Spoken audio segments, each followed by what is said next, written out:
तो भारत देश में लोग इतना परेशान क्यों हैं?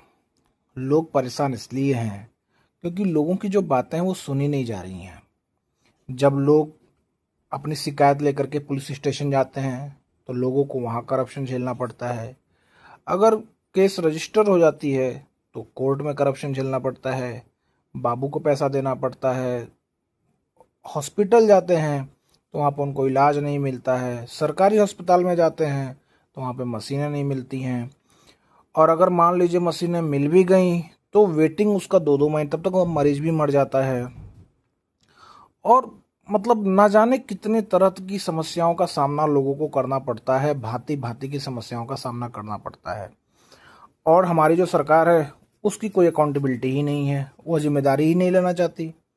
मान लीजिए करप्शन हुआ, आपने शिकायत की, वो ठंडे बस्ते में। कोर्ट गए, दिख रहा है कि गलती है, फिर भी ठंडे बस्ते में। मतलब ये है कि आपका कोई भी चीज़ की सुनवाई जो है वो होती ही नहीं है। प्राइवेट स्कूल में जाओ तो बैग और ये किताबें, कॉपी, आजकल तो पेन भी, सब कुछ स्कूल से लेना पड़ता है। वहाँ भी कोई अकाउंटेबिलिटी नहीं है। फीस कंट्रोल में नहीं है, कोई अकाउंटेबिलिटी नहीं है। अच्छा, दवाइयों में इतनी स्कैम होती है, आप कहाँ पे कंप्लेंट करोगे? कर ही नहीं पाओगे भाई, वहाँ भी कोई अकाउंटेबिलिटी नहीं है। इस देश में कोई भी चीज़ अकाउंटेबल है ही नहीं। और मैं तथाकथित जो देशभक्त बने घूमते रहते लोग हैं उनसे भी कहता हूँ कि आप जब अगर देशभक्ति की बातें करो तो आप भी अपनी अकाउंटेबिलिटी लो कि आप किस चीज़ के लिए अकाउंटेबल हो।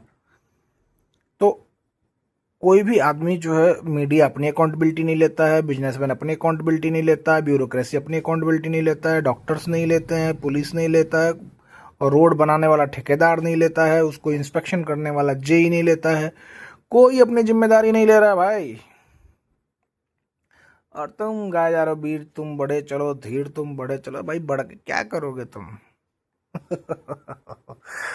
कुछ नहीं होने वाला है। यस, देश बहुत ही गलत रास्ते पे चल पड़ा है। आपको लग रहा है अरे हम तो इतनी बड़ी इकोनॉमी हो गए। अरे भाई भिखमंगे हो आप, कोई इकोनॉमी नहीं है बड़ी है आपकी। 140 करोड़ की पॉपुलेशन में अगर आपकी इकोनॉमी थोड़ी बढ़ गई है तो किससे बढ़ी है? जापान से। उसकी पॉपुलेशन देखो, अपनी पॉपुलेशन देखो। पर पर्सन कैपिटा आपका कितना है और जापान का कितना है, दोनों का कंपेयर कर लो, आंखें खुल जाएंगी। ठीक है, आपको लग रहा होगा मैं निराशावादी बातें कर रहा हूँ। नो दोस्त, मैं रियलिटी वाली बातें कर रहा हूँ। थोड़ी मेरी बातें आपको बुरी लगेंगी, बट जब आप गहन रिसर्च करेंगे तो आपको समझ में आएगा कि जो मैं कह रहा हूँ वो कितना सच है।